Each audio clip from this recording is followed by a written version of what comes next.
All right, guys, we're going to talk a little bit about contract negotiations and setting up your business like a business. So we're going to dive right into share my screen.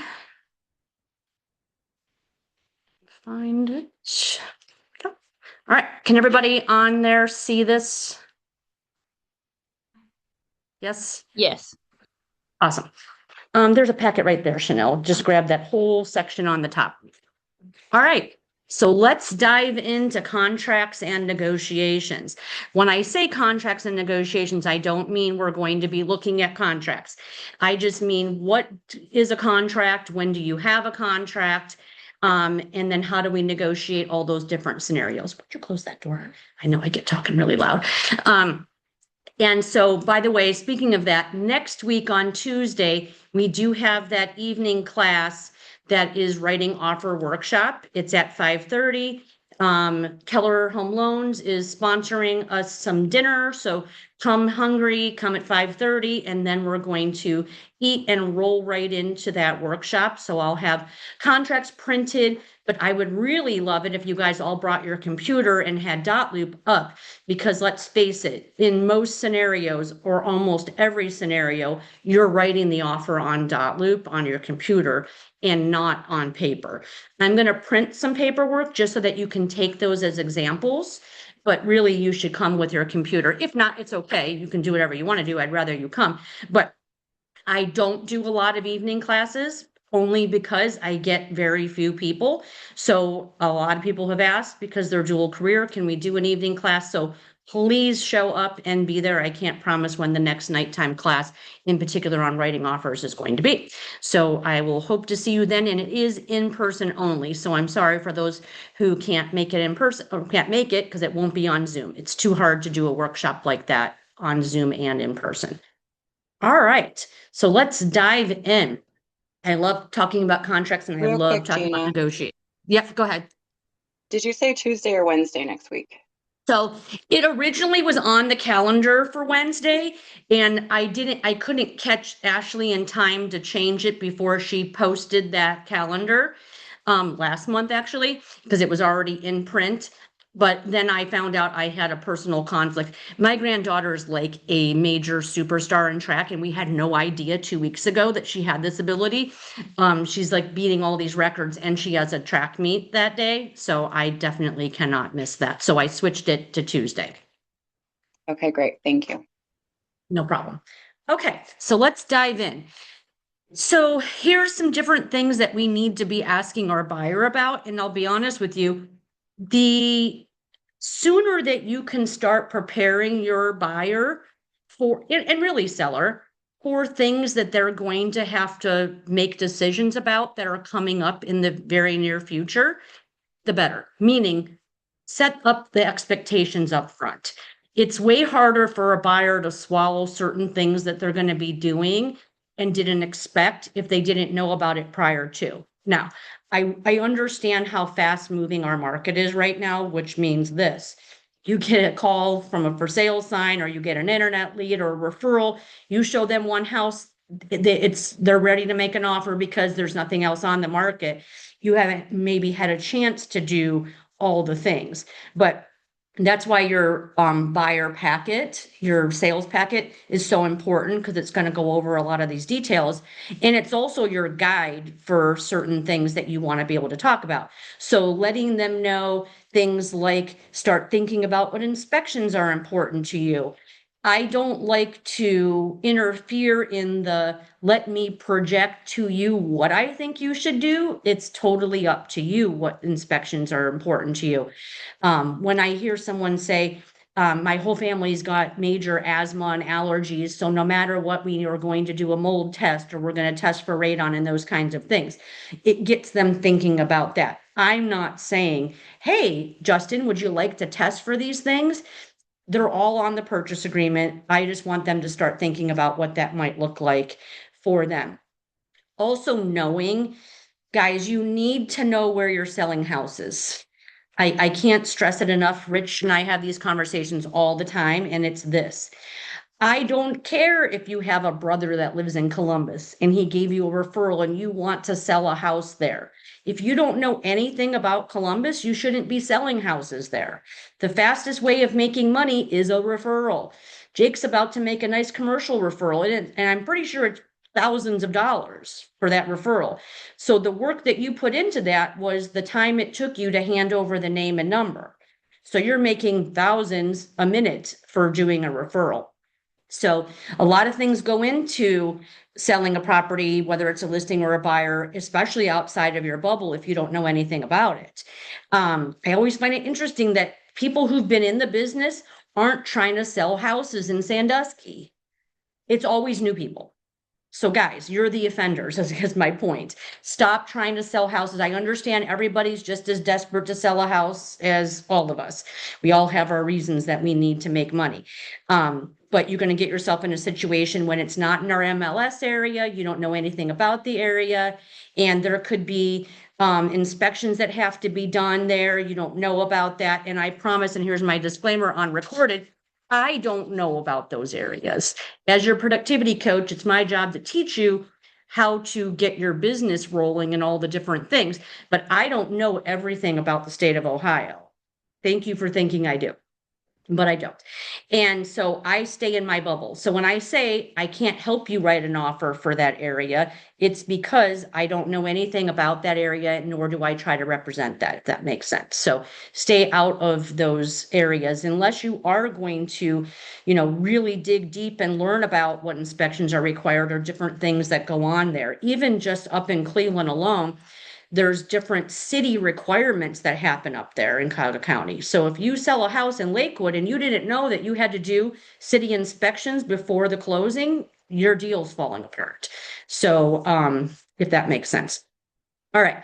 So also knowing that once you have a contract together and you're scheduling those inspections, what is a ROC? That's my release of contingency. That's going to be the thing that we're going to write up to ask for repairs or to negotiate price or credits or that kind of thing. Being well aware that I would also tell you this, keep this in mind. If you have well and or septic, make sure that your ROC or your release of contingency or removal of contingency, I think is what it's called in dot loop. You'll check the boxes. Follow me here if you've seen this document. It says subject to release, subject to conditions below. Release general home inspection check, subject to conditions below. And then over here, it's going to say not release the septic because we haven't gotten that report back yet. Or that kind of thing, if that makes sense. So always ask. I'm more than happy to explain that release of contingency to you and how we would want to use it. We certainly don't want to release the home inspection contingency and then in a week from now get the results back from the well and then find out. Now, we don't write 2 releases of contingencies on home inspection. It's 1. Your buyer can't go, oh, now I forgot and I didn't look at it close enough. And now I want to also ask for this. It's a one-time thing. Unless there's things like you have an appraisal and it's FHA and you haven't gotten the appraisal done yet, I would then put subject to results of the appraisal on your ROC. Does that make sense? So please ask when you're in those situations, because again, you could have already established that the seller is going to pay for these 5 repairs. And then we find out, oops, there's 2 more. The seller could actually say no. Well, they can always say no, but they can say no just because you already settled your ROC. Okay. So we're going to talk about bulletproofing that transaction because I promise you that's the kinds of things that are so really stupid and can be avoided that causes deals to fall through right before closing. So I'm pretty sure you guys would all agree that we work for free. And so when we're not working for free because we have something under contract, your work really begins there. I know it feels sometimes like, oh my gosh, I've showed them 40 houses and now I'm finally done and I'm at the finish line. I don't know about you, but I don't count it closed until the money hits my account for real. So when I track your guys' closings, you'll notice I don't say congratulations, Jake, on your closing just because we got the DA. I say congratulations, Jake, when I see that money has hit our account. Then it's closed in my mind because who knows what could happen once until that actually happens. So keep that in mind. All right. We want to make sure that if whether we represent the buyer or the seller, that we're keeping things moving forward when it comes to inspections. If you're the listing agent and you're a week and a half into the transaction and you haven't heard from an appraiser yet, you need to be asking that buyer's agent, what happened with the buyer's loan? Did they not make loan application? We haven't heard from the appraiser yet.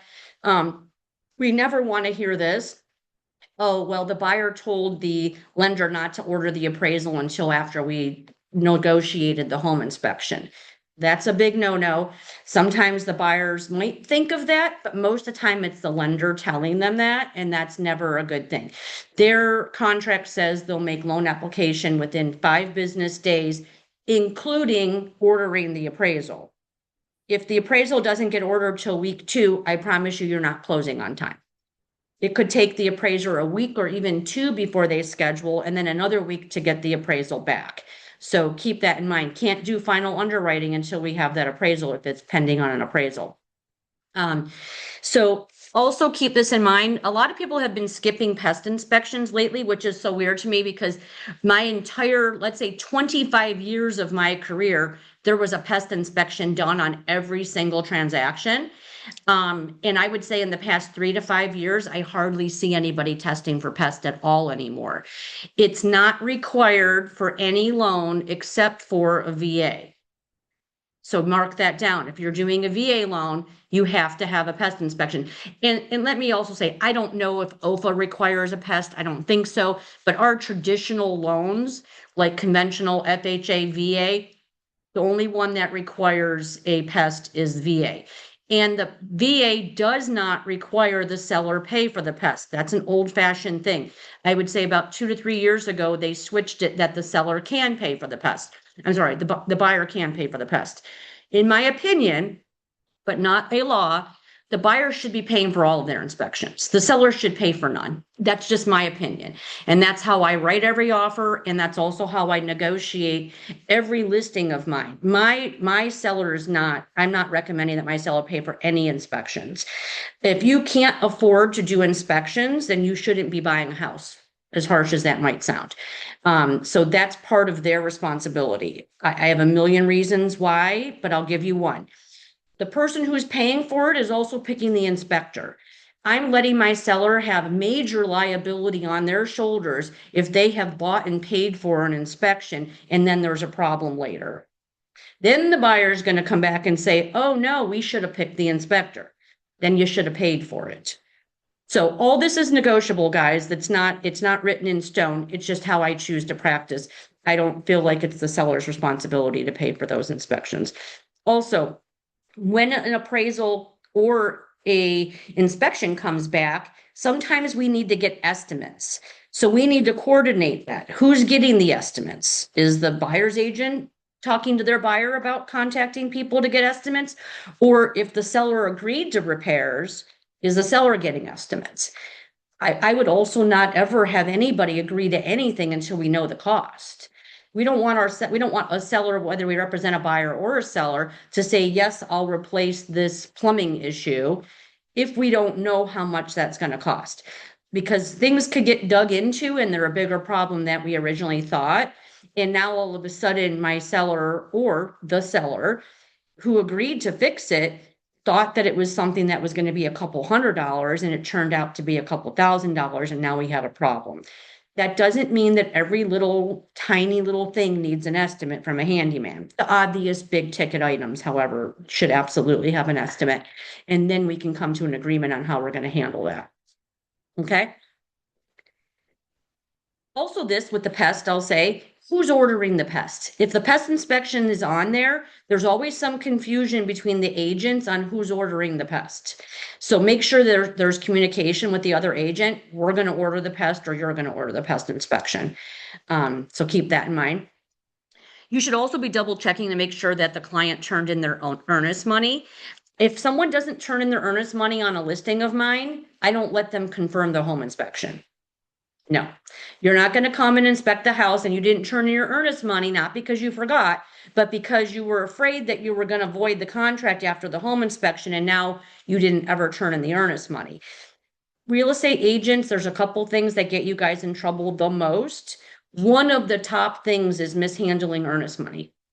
Mishandling doesn't mean that you lost the check in your hands. What it means is, because we don't take those checks, it goes to the title company. What it means is you as the buyer's agent and or the listing agent didn't verify that it got turned in. That's mishandling earnest money. You have a legally binding contract that says earnest money is going to be turned into the title company by ASAP, which is the soonest, most convenient time after this contract's together. So if we got together on Friday night, that means that they should be getting the earnest money in on Monday morning. Okay. All right, so let's talk about repair negotiations. I put together some different scripts here that will help you guys. You can reflect back on later.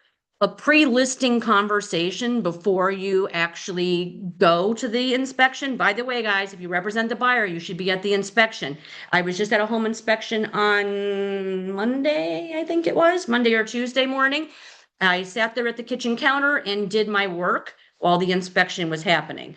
I also prefer that the buyer be at the inspection because when they get that report and they did not attend the inspection, I promise you, they see things way stronger. It seems like way more vibrant when you start seeing photographs of things and all kinds of stuff that the inspectors are pointing out, and you weren't there to have that conversation with the inspector.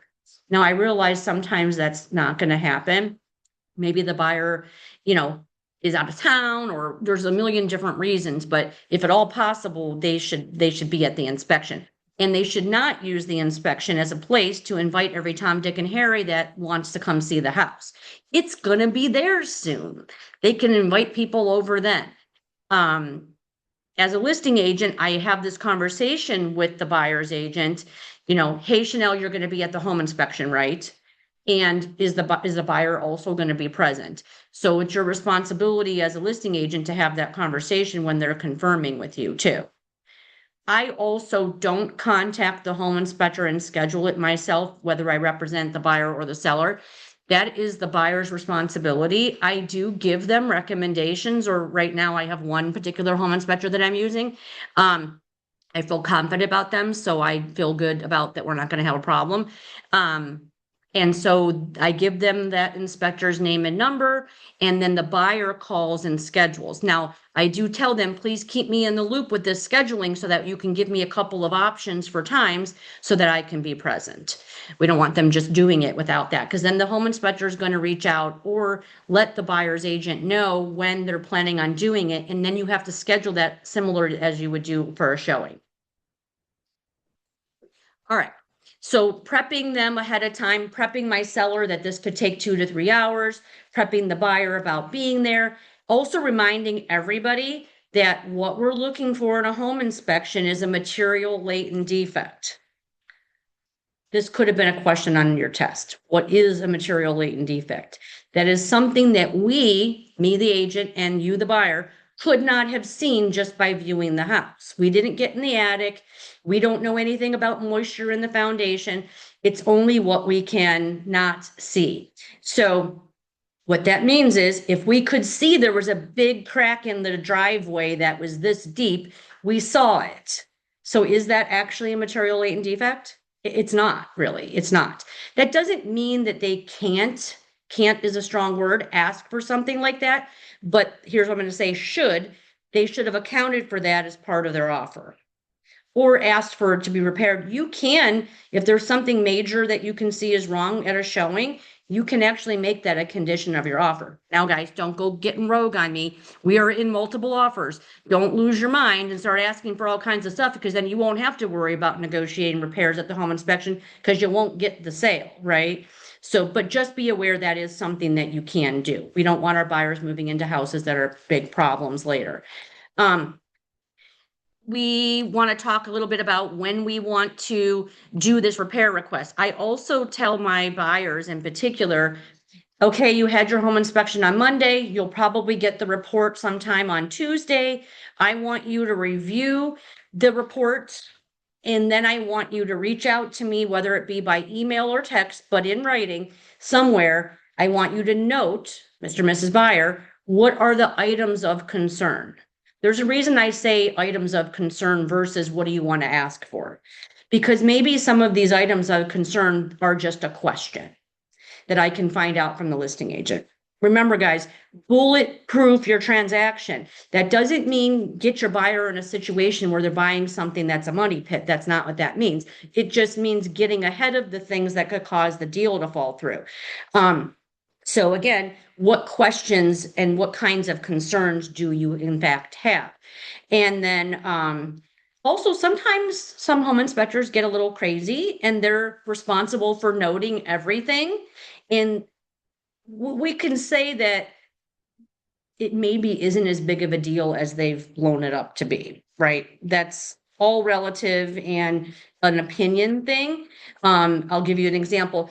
I recently saw on a home inspection, the front steps and walk were just poured concrete, new. And the last step, the riser to the step is kind of at an angle like this. So I'm not in construction, but why would it be like this instead of like this? Can anyone tell me? Because the way they were angling the water to slide off those steps and onto the sidewalk because there was a slope.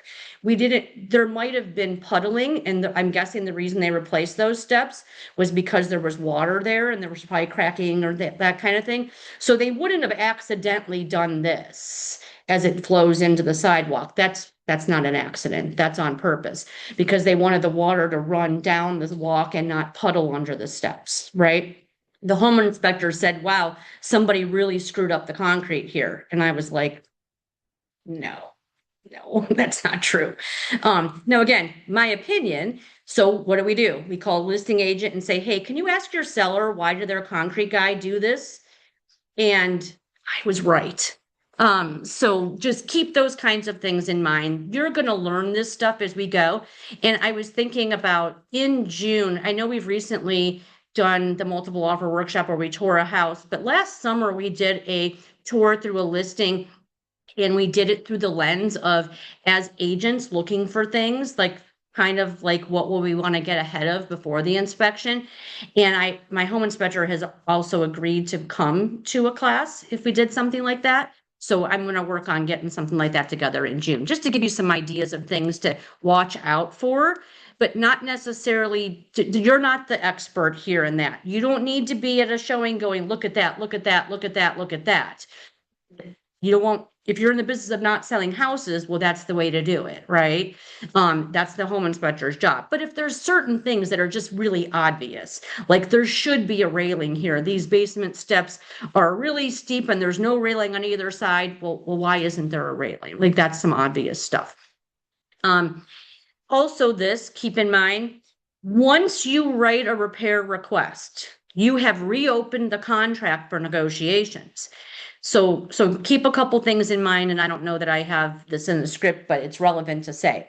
If your buyer has lost their mind and they've taken that home inspection and put it into a spreadsheet and they want everything on there to be done, the seller could go and sell the house to someone else because you asked. So there could be, especially when we're in multiple offers, don't assume that there's not backup offers. By the way, the listing agent's not required to tell you there's a backup offer. That's the kind of information I like to keep in my back pocket on a listing because I don't want to threaten the buyer, but I also want to know that, okay, we've got this other offer right after, or maybe it was one of the multiples. I hardly ever sell a listing anymore without a backup offer. There's enough offers that someone's more than willing to do a backup. And then if the buyer gets crazy and starts asking for things that the seller is just not going to do, they could not only just say no, they can say no and send you a mutual release and sell the house to the offer that they got after the fact, which maybe is better. There's definitely sellers that are like, wow, this offer came in at midnight and they didn't know we already signed the paperwork at 9 p.m. and wow, it's 10,000 more. Can we still negotiate that deal? No, because we have a fully signed contract, but we can ask them to be a backup. And if you rather work with that person because their offer is better, let's just wait till they ask for stuff from the home inspection and then we can void the contract. So do keep that in mind. That's not a threat for your buyers, but be very well aware. I learned the hard way many years ago, where instead of the seller saying no or negotiating what repairs they would do, the listing agent sent me a mutual release. And of course, I was like, what the hell is this? And how I had to explain to my client that they just lost the house because of all the crazy stuff they were asking for. So just be aware that that is a thing. What else? We can also put repairs that come to a sum of money as a credit. I say that's the simplest thing to do. However, keep this in mind. I'm probably getting ahead of myself. That the credit can only go towards their closing costs.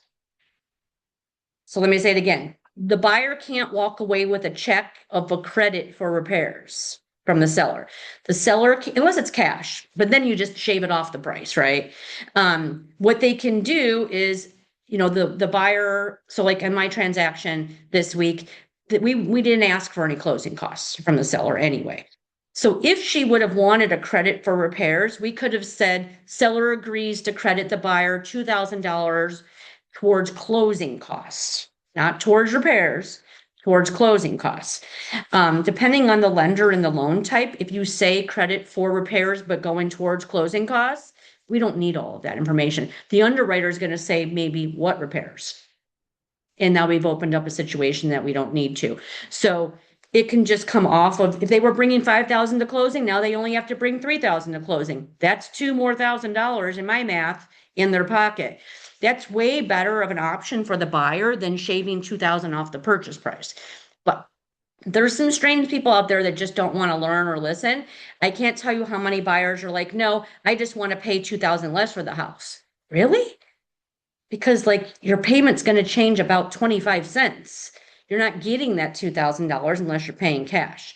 So put it towards closing. However, if you already are maxed out on what they can take for closing, be aware of this, guys. I think I have a sheet in the drive that explains this on financing. FHA has a limit on what the buyer can collect towards closing costs, and so does conventional. So that means that the buyer can only collect a certain percentage towards their closing costs as a max amount, depending on their loan type. So that means if they're already maxed out on closing costs being paid by the seller, they can't ask for that as a credit then. So you need to know that and be aware of what that's going to look like, because that'll be a situation. Imagine that you took another 2,000 towards closing costs, and then you find out from the lender, we were already maxed out on closing costs. They don't get that money back. Also, just because you want to make sure you cover the closing costs, you pick a random number and say seller agrees to credit the buyer $7,000 towards closing costs and prepaids, and it only comes to 5,000. What happens with that $2,000? Nothing. The seller doesn't have to pay more because the closing costs only were 5,000. The buyer doesn't get that money back. So don't go over inflating what you think they need for closing costs. You should have a relationship and conversations with your lenders so that you know that when you write the offer. We are writing legal contracts, guys. If just because they saw something and they want to go write an offer, you maybe aren't ready to write an offer yet. So you need to communicate with their lender. You need to know what stipulations are part of this offer, and you need to know what are the things I need to know. With Jake was just asking about vacant land. Do I need perk tests done? What's a perk test anyway? What's soil testing? Should my offer be contingent on soil testing? Does the property have city water, city sewer, and where are the setbacks for utilities? Unless they're buying vacant land for hunting or something like that, then you might not need to do perk tests. But you do need to know those things. You wouldn't want your buyer to get a deal and then find out that the property is unbuildable. When I was looking for land when we were building our house 2 years ago now, there was a lot that I had found that I absolutely loved. The setting was so beautiful. But once we started walking further back, it started getting weird soggy. And I don't mean just like muddy. The grass was like, we're standing in a swamp right now. We just don't know it, So like it was marshland. The entire property was a marsh. I don't even know how the listing agent had this property listed. It's absolutely unbuildable.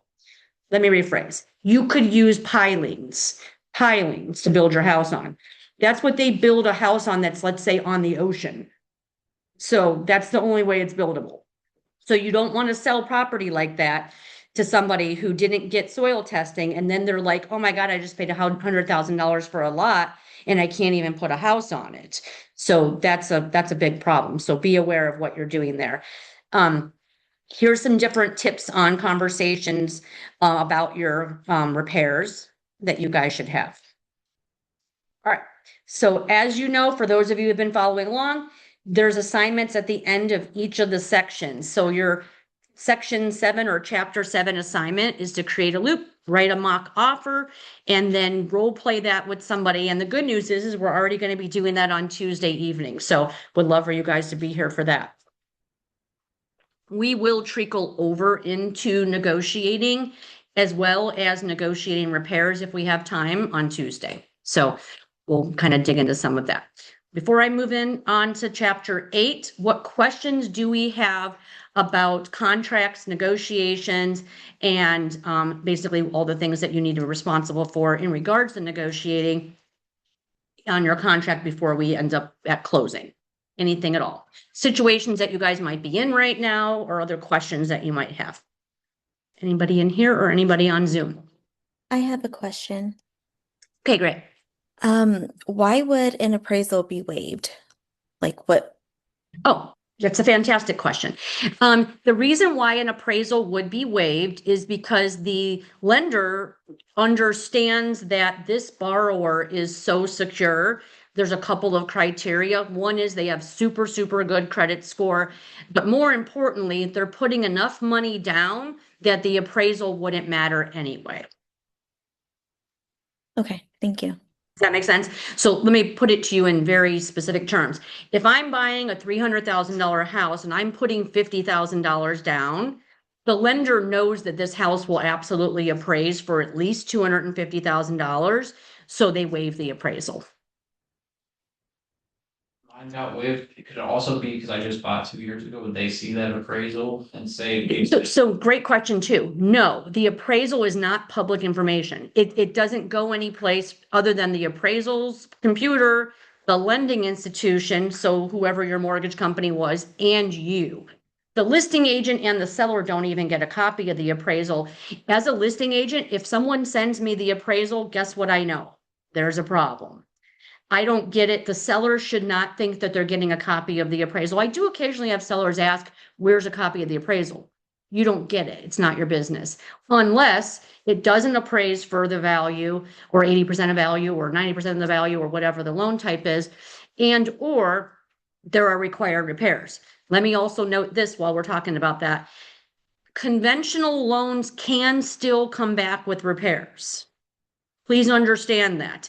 It's not customary. It's probably 1 in every 20 that do, but one of our agents was so confused on his listing because the conventional appraisal came back with a repair because there was major cracking in the brick garage behind the house. So now they're saying that's a safety issue.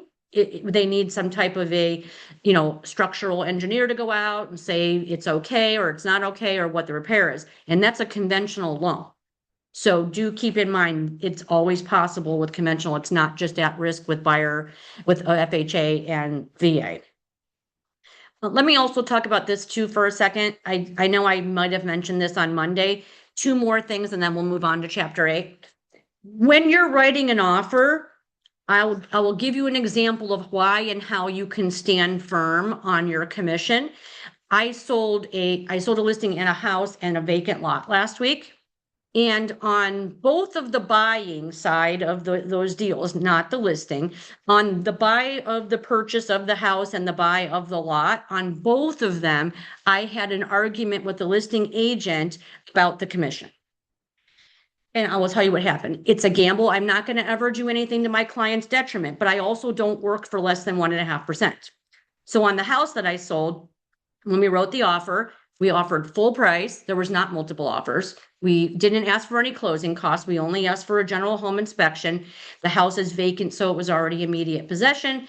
And I asked for 3% commission. Immediately, the listing agent called me and said, this is an investor. He flips houses. He knows exactly how much money, blah, blah, blah. Went. I don't really know what you're saying right now. I don't care. I only care about my client. I don't care about your client and his excuses of why he doesn't want to pay commission. My buyer just offered full price without multiple offers. Yes, it's only been on the market 4 days, but still, do you have any other offers? No. So we also gave you full price. And part of the condition of that offer was my 3% commission. And this is what he said.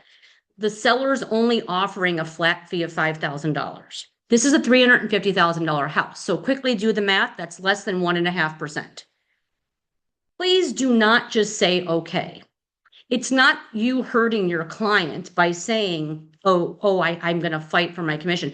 We have to now. We have to because of the way the buyer's agency agreement is. And so I don't have to work for that. And so I pushed back and said, yeah, well, this buyer has been a real pain in my butt. It's my sister. And I am not working for less than 1.5%. It's 3%. That was part of our offer. And, you can tell your seller that our offer stands and you need to go back to him. And then he even went on to say, well, I'm only making $5,000. And I said, you work for your seller. I don't work for your seller. Please go back and tell him 3%. And then they accepted it. So take that opportunity. And then I even said, if it's just the thing with him, which I think it is, I think it was just the thing with that, investor, we'll happily ask for $5,000 towards closing costs. And then my buyer will pay me. It still works out the same. So call it whatever you want. You're going to net the same, but we're going to either ask for closing costs as a counter offer to be able to have my buyer cover it. So either way, it's coming from your seller. So give that pushback. You can always cave a little bit if they still say no. I wouldn't recommend caving for less than 1.5%, but you can have that, option. As for the vacant lot, they were offering no commission. Yes, this was a cash offer from my buyer for 100, and I think we came to 155,000. They didn't want to pay me. They wanted it to come out of the listing. So again, I said to the listing agent, we're offering 155 because I'm asking for 3% commission to be paid by the seller. We'll happily shave $5,000-$6,000 off of our offer, and then the buyer will pay it. How would you like to work it out? And same thing. And actually, both of those just happened to be happening in the same day. So I was kind of sweating it a little bit for both of my buyers, but thankfully I gambled it and it all worked out. I've got 3% on both. So give that pushback when needed. If you need a script on how to do that, just call me. Most of the time I'm helping you guys through all those steps anyway. And so I'm happy to walk through that scenario with you in the future. Questions about negotiating your commission? How do you explain it to clients, like my listing coming up, they agree to do 2% Mhm. buyer? How do you came in and said, I need 3%, how do you have that conversation? Yeah, so prepping ahead of time is always the best thing to do. So, hey, Mr. Seller, I understand that you want to offer 2%, but I just want you to know we could still get an offer, and most agents, you should know, aren't working for 2%. Most agents at minimum are working for 2.5%, but all of it's negotiable. They're going to write their offer for an amount that's going to include covering whatever commission they're asking for. So you can negotiate it out however you want. Most buyers don't have 50,000 to put down, another 10,000 for closing costs, and another 5,000-6,000 for the deficiency of the commission. Right? So prepare them. Just because this is what they're offering doesn't mean when they get an offer that that's what they're going to end up paying. Then they'll handle it better when the offer comes. Does that make sense? Yeah. Well, then they can keep their house. It's also how I talk to sellers about overpricing. Hey, I know you love your house, and I remember you saying I don't have to sell. I love it when a seller stands there in their kitchen and looks at me and says, we don't have to sell. Good, because you won't. Right? If you don't do this and that, you won't sell. So yeah, it's all negotiable later. If they like an offer that they get, they'll be willing to pay more. Lately, I have been putting nothing on my listing contracts for buyer's agency. I'm leaving it all up to chance in the offer. So I'm leaving it NA or just 0 or leave it blank and say to my seller, we don't really know what the buyer's agent's going to ask. So let's just go ahead and leave it blank for right now. And then we'll take it into account when they write the offer. So my my purchase agreement that they did, or purchase agreement, my listing agreement that they signed in person, we didn't put it, we left it blank. Sure. They texted me like just a week ago and said that they wanted to do 2%. I Okay. haven't the change on Dotloop. Okay. My scanned document, should I tell them maybe to just leave it? You can do, yeah, give them options. People like options. And as I always say, we're option providers. So one option is to leave it how it is because they're going to ask anyway. I'm pretty sure there's not one buyer's agent that's going to do this for free. And so, and most buyers aren't I put paying. the listing agreement blank, even though they said 2%. If I had that conversation with them, it'd be okay to leave it blank for. Yeah, would you like to leave it blank and then we just take it when it comes? Or I can change it to 2% and then I need everybody to initial that change. Make sense? Awesome. All right. So setting up your business like a business, starting with setting goals. So most of you guys have had one-on-ones with me over the course of time. One of the first meetings that we have is to do your GPS and to set your goals. In that GPS, what we're setting goals on is based on how many units you would like to sell. Somewhere in there, there's an income goal in mind as well, of course. But I really like to base goals on units versus income because we can control the units that we sell. I know that sounds crazy. How can we control that? Well, we just did a series early in the winter, which was a Locker Room University class that I broke down into parts. And one of those is the agent action plan. So for those of you who have not done that, go into the university in the locker room and find the agent action plan and download that workbook and, look at some of the stuff in there. Again, we did do that class. I believe we recorded it, so it's probably in the trainings to go back and look. And of course, we'll do it again. But in there is something called a CGI calculator. I know that's not what Jake calls it with the locker room, but it's where you can break down your numbers. It's where I can say, I would like to sell 10 houses and I would like 5 of them to be buyers and 5 of them to be sellers, just for the heck of it. We can't really control that.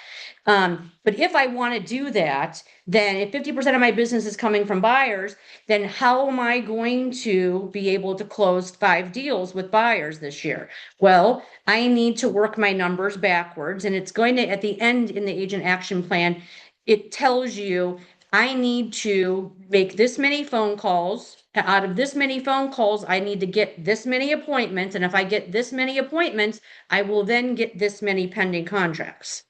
We have to give a cushion for deals that fall through. So you want to go 0.5% higher.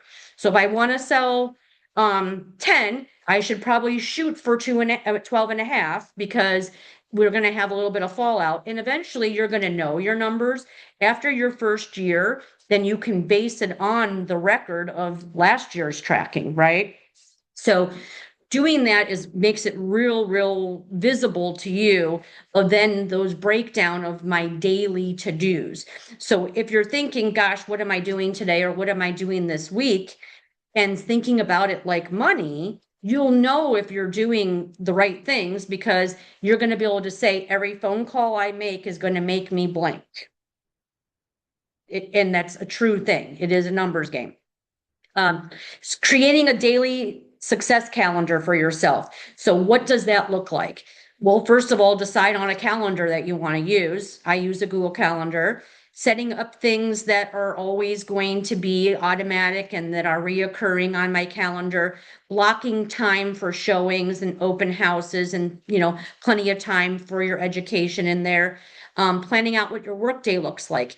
Whether this is your full-time job or part-time job, you have a work week to work on. And when someone says to me, I just can't seem to get anything under contract, my very first question is, well, what exactly have you been doing? By the way, guys, leaving time for showings in your calendar, but you're not lead generating, it doesn't make you any money. So when I hear a lot of people say, but I'm available every night and every weekend to show houses, great. Well, what are you doing with the other hours to generate business so that you can fill those slots? If you're not doing anything to get appointments, then you're not going to get appointments, right? So make sure that you're time blocking for those things. So first we have to define those goals. And we do that when we do your GPS. I like to revisit those quarterly. You should have also, if anyone who's in our project challenge knows that we're working from a 90-day schedule. So you've taken your 12-month GPS and you broke it down into a 90-day GPS. So now you can control that a little bit tighter. If you're doing all of the things in 90 days, at the end of 90 days, you should be getting some paychecks. Everything I do today comes in a form of a paycheck in 90 days. So that's what the cycle looks like, because we have to do work to get business. We have to find the house or list the house, then it has to sell and close, and then we get paid. So that's why that's a 90-day cycle. Okay. Establishing your why. Why exactly am I doing this? So that might look like, well, I quit my job and I need to make money. That's why. That's one reason. Or I hate my other job, and I hear this all the time, and I want to make real estate full time. So I'm working at my other job so I can have a consistent income, or I hear a lot because so I can have medical insurance or whatever everyone's various reason is. But I would really like to get successful enough in real estate to be able to quit that job. Nothing makes me happier when I get those phone calls and someone says, good news, I quit my job. I'm excited for you, but I'm also nervous for you. But you'll know when that time happens. But again, if you're not doing anything with your lead generation, then unfortunately that goal isn't going to ever come to be true. So keep that in mind. What is your big why? Setting up your business is super important, obviously. Have I joined the MLS? And do I have a CRM, which is my contact management, which is also what you guys get as a Keller Williams agent for free? How do I use all of the resources that we have? Don't log into Dotloop. It says DocuSign only because I'm writing that this is part of my book that I'm still editing. And I don't have it just for KW. When I finally publish, it'll be for anybody. So I have DocuSign listed here. So ignore that. We have Dotloop. But don't log into Dotloop for the first time and be writing an offer. That's going to make your life extremely difficult. Do practice loops and start putting together paperwork. Hopefully we'll be able to kick that off with you guys on Tuesday evening. Creating your lead generation strategy. What does that look like? What is my source of business I'm going after? All of these things should be on your GPS. And then what am I going to be doing in my daily activities? How many hours a day am I going to spend on all the different things that I'm putting into my calendar? Practicing your scripts, using marketing assets that we have available to you. We have Canva for free. Utilizing social media. I just had a phone meeting with one of my phase 3 people on my way in today. And I said to him, I haven't seen a lot of posts lately from you, or any actually. And he's a dual career person. I said, as a small goal, how about this? One personal, one business every week. Can you make that happen? And so it's something he's going to focus on, getting some content for that. Definitely there's people in the world that he knows, a lot of them, who don't know he sells real estate. So he needs to really get on that. So what is the marketing that you're doing? Those kind of things. Practicing your consultations and presentations. That's part of a scripting partner can help you with that. I need to know what I'm going to say at a buyer consult, what I'm saying at my first listing appointment, how I'm having those conversations and interactions, and how do I practice those things on a regular basis. Measuring your results is just tracking. And again, you can use this kind of as a checklist if you'd like. And continuous learning and growth. This happens. And for those of you who hear this, probably won't be the right people because they're not here who need to hear it, which you hear me say all the time. Just because you have a couple sales under your belt doesn't mean you should stop coming to class. I find it so funny, and I know who the offenders are immediately because they've gotten a couple pendings and then we never see them again. Having 2 pending transactions or 3 even doesn't mean there's still not more to learn. I mean, that's why I have 3 phases of coaching. There's so much more to learn. So don't get, oh my gosh, my brain is so busy with all these transactions. That's a couple of pendings. By the way, that doesn't take 8 hours a day. You could have 3 pendings and it could take you all of an hour today to spend the time that you need. There's a lull in a transaction after we get negotiations together and we've already negotiated repairs. Then there's about 2 weeks of nothing happening. So if you don't want to keep starting over again, for me with real estate, It's like I got fired from a job. And now I went and got a new job and I have to start all over again every time I stop doing lead generating. Because there's no flow of traffic, right? There's no business continuing. I mean, we don't have a straight line business. We don't make the same amount every week or every month or whatever. It is a little bit like this anyway. Plus, then we put the seasons in there. But I can guarantee you it's like starting from scratch again every time you let your pending transactions get in the way of your lead generating. Okay, guys? So don't fall into that. All right. I don't know if everyone does, but I assume that you do. I would love to hear this is where I was saying we're going to be a little bit interactive here. What are your guys' goals this year? Who's brave enough to shout out what their goals were for closed transactions this year? Does everyone know that? Jacob? For 12, so, but I don't know, I might reach it, I might not, I don't know. But Yeah. heading that way, I mean, of course, the winter is slow. Sure. I started in September, so September would be 12. Okay, so I would, that's yes, and also this, at some point, you gotta stop going from your anniversary date and do it by the year. Oh, I thought you do for your anniversary. date. So the first year, Camping stuff. but I would say let's change that GPS to be a calendar year because we pay taxes based on the calendar year. And so you want your goals to be like that too. So starting from scratch, January 1, and then all the way to January 1. Now you can track it both ways just so that you can say, this is what I did in my first year, but I would eventually back that off to a full year. And, keeping track of you're on pace or not, understanding the seasonality of this business, we've just ended the first quarter, which is the slowest period of time for most people. So keep that in mind too. The busiest time we're in, then we're about to be in the little bit slower time, and then it goes even a little bit slower to the slowest. So that's usually the cycle. So the first quarter is the slowest, the second quarter is the busiest, the third quarter's busy, but not as busy as Q2. And then Q4 is still a little bit busy, but not as busy as 2 and 3. That's typically the way it runs. Most people think that the fourth quarter is the slowest, but it's not. It's the first. Ask any title company when they're really busy. It certainly is not at the end of the year. It's at the beginning. Okay. Making sure that you have your 3 priorities. So that's in your GPS. What are my 3 priorities? I would also say your priorities will be based on what sources of business am I working? Knowing that. And then this is just an example of kind of a different type of a GPS. And then really where the work is done is in these strategies. So for each one priority, I have 5 strategies.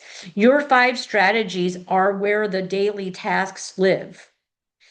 Those daily tasks, each of those strategies are a actionable item that you can measure. If you can't measure it, then how do you know you did it? How do you know that if I say I'm going to go to the gym as a priority and I didn't say how often did I achieve it? I went once this year. Great, check. Does that mean I'm going to have the body that my goal was because I went once this year? No, I would say go 4 times a week or whatever. Be very specific in your strategies. Also keep this very visible to yourself so that you're able to reflect and look at it. When you're thinking, how am I supposed to spend my time today? Dig into your GPS and that's going to tell you what you're doing there. I have an exercise in here you guys can go back and do on how to find out what your big why is. And so you can reflect, why did I choose real estate? You should have an answer to those questions, right? So I would again say, use this and go back and fill this out. And, it seems to me that I'm going to do Real Estate 101 as 1 chapter per class next time instead of trying to cram 2 in, because I would love to do this exercise. And we do this, by the way, whenever I do the agent action plan from the locker room, it breaks into some of these questions as well. So knowing what your why is, and your why isn't always a financial goal. So my why is to find agents who want to be successful, to get them into my program to help them succeed. My success is through you. That's my goal. That's my why. My why isn't, I want to buy a boat. I don't. How do I vote? But someone said that at one of our bold classes, they were asked what their big why was, and some human being actually stood up and said, "So I can buy a boat." And I was like, wow, that's very superficial. Your why should be something more specific. Perhaps it's so that I can give myself and my family the life that I choose to live. That's a why. It is not, I want to make $50,000. Okay. So keeping that in mind. What does your success look like? What does life look successful? How do you know at the end of the day that you had a really good, productive day? What does that look like for you? And why aren't you doing it? We have this exercise, and I do this in a class too. What does my ideal day in real estate look like? And it could start with having coffee and sitting and looking at my social media in the morning, or having a chat with a friend on the phone, or meeting a friend for coffee, or going to the gym and then meeting someone for coffee and then getting to work. I mean, we have this wonderful thing in our job, and it's called flexibility. We can decide when we're working. Nobody is telling us that we have to be anywhere. So you can make your life in real estate look however you want. If you're not doing every day what you desire to be doing, it's only your fault. You're your boss. So, however, that doesn't mean it's party time on Tuesday. That means that if it's party time on Tuesday, then I better be working really hard on Monday and Wednesday. That's how that works. I prefer, and I've never worked a 9 to 5. I could not. But I can tell you this, I like my weekdays. And that means I got to work on the weekend though sometimes, right? I would trade any day to have a Tuesday off, and then I'll work on Saturday. I love a weekday. I can do lots of things. I can get errands done. I can meet friends for lunch. I can do all these different things. But the trade-off is now I'm working at 9 o'clock at night. But I choose that. That doesn't mean we don't work. Okay. So deciding what that looks like is really important. Here just goes into some examples about your income goals. Again, what is my why and how I can break that down into individual goals to lead to the main goal. How do I want my business to look in a year from now? For those of you going to first step of bold, you guys are going to probably do, I mean, I don't know how her bold's going to go, but that past bolds, you do a big why exercise. And I love this exercise they do. They have you write a letter to yourself that they will mail you in 1 year. And it's so crazy when you get that letter a year later because you've forgotten and that you wrote it to yourself. And what it said was, this was my why, and this is how I would like to see life look in 12 months from now. This is what I want it to look personally. This is how I want it to look financially. And this is how I want my success to look. It's a huge eye opener when you get it and those things happen. And it's also an eye opener when those things did not. So I hope that she will still be doing that in bold. If not, then we'll do it in here because it really is one of those fun little exercises to keep you on pace. And again, I just have some different calendars in here of how you can schedule out your day, daily reflection questions for yourself. And then I'm going to round it out with SMART goals. Has anyone ever heard of SMART goals before? Do you know what that means? Well, it's right here in front of us. So this is a little bit different than your GPS. A SMART goal should be very specific. You should also be able to measure it. It shouldn't be crazy. Don't tell me my goal is to sell 100 houses my first year in real estate. That's not necessarily attainable. Even people on teams don't do that, but that doesn't mean it can't happen. One time in all of the people I've had in coaching, I had somebody who sold 119 houses in his first year in real estate. Matter of fact, he was already capped in his first 3 months in real estate. So talk about someone who just put his nose to it. However, he did burn himself out, and I don't think he even sells real estate anymore because he didn't put a system around it. But nonetheless, it could happen. It must be relevant and it must be time bound. So you need to know what you're doing and that you are actually time blocking for it. Our assignment in this section would be to do those exercises. Do your big why. What is my client, my ideal client experience, or who is my ideal client? So you also get to decide that in your business. Who do I want to work with? Now, that doesn't mean I'm not going to work with other groups, but who do I really want to target? Then you can create your social media to be based on whom I'm trying to work with. Do I prefer buyers than sellers? And do I want to work with first-time home buyers? What am I trying to do? Do I want to work with sellers and I'm going to target listings that are people who are downsizing? Like, you should have an idea of who's my ideal client. It's going to help you with your content creation on social media too. Who am I trying to hook? So just some of those things there. All right, guys. Well, we're over time, but I will say, let's go ahead and stop share and answer any questions or thoughts about any of that info. Anybody on Zoom?